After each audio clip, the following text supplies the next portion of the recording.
यह कहानी दिल्ली मेट्रो के एक सुनसान स्टेशन की है, जहां आधी रात को एक काली साड़ी में लिपटी औरत देखी जाती थी। जो भी उसे देखता वह या तो गायब हो जाता या जिंदा वापस नहीं लौटता। राहुल एक आईटी इंजीनियर देर रात ऑफिस से लौट रहा था। घड़ी में 12:30 बज रहे थे। उसने मेट्रो पकड़ने का फैसला किया क्योंकि टैक्सी मिलना मुश्किल था। प्लेटफॉर्म पर सिर्फ 2-3 लोग थे। ट्रेन आई और राहुल चढ़ गया। जैसे ही मेट्रो अगले स्टेशन पर पहुंची, राहुल ने देखा कि प्लेटफॉर्म पर सिर्फ एक औरत खड़ी थी। वह काली साड़ी में थी। उसकी आंखें अजीब थी, बिल्कुल खोई हुई, जैसे वह कहीं दूर देख रही हो। मेट्रो के दरवाजे खुले, लेकिन वह अंदर नहीं आई। राहुल को अजीब लगा, लेकिन उसने ध्यान नहीं दिया।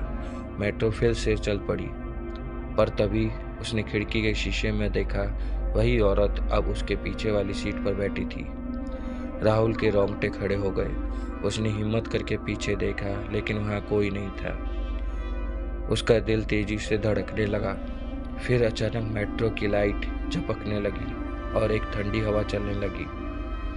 तू यहाँ क्यों आया है? एक धीमी डरावनी आवाज राहुल के कानों में गूंज उठी।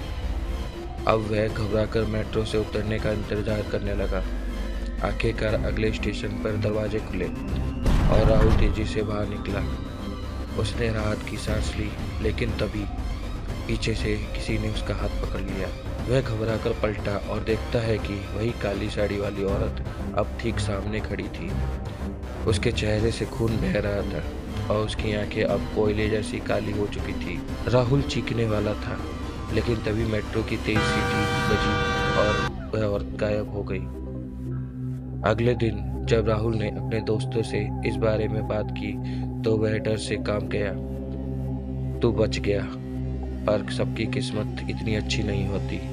राहुल के दोस्तों ने बताया कि कुछ सालों पहले एक औरत को इसी ट्रेन स्टेशन पर किसी ने धक्का देकर मार डाला था। तब से जो भी अकेला सफर करता है, उसे वह औरत दिखाई देती है, पर जिसने भी उसे देख लिया वह ज्यादा दिन जिंदा नहीं रहता। धन्यवाद। क्या आप रात को आखिरी ट्रेन में सफर करने की हिम्मत करेंगे? ऐसी डरावनी और रोमांचक कहानी सुनने के लिए मेरे चैनल को सब्सक्राइब करें। धन्यवाद।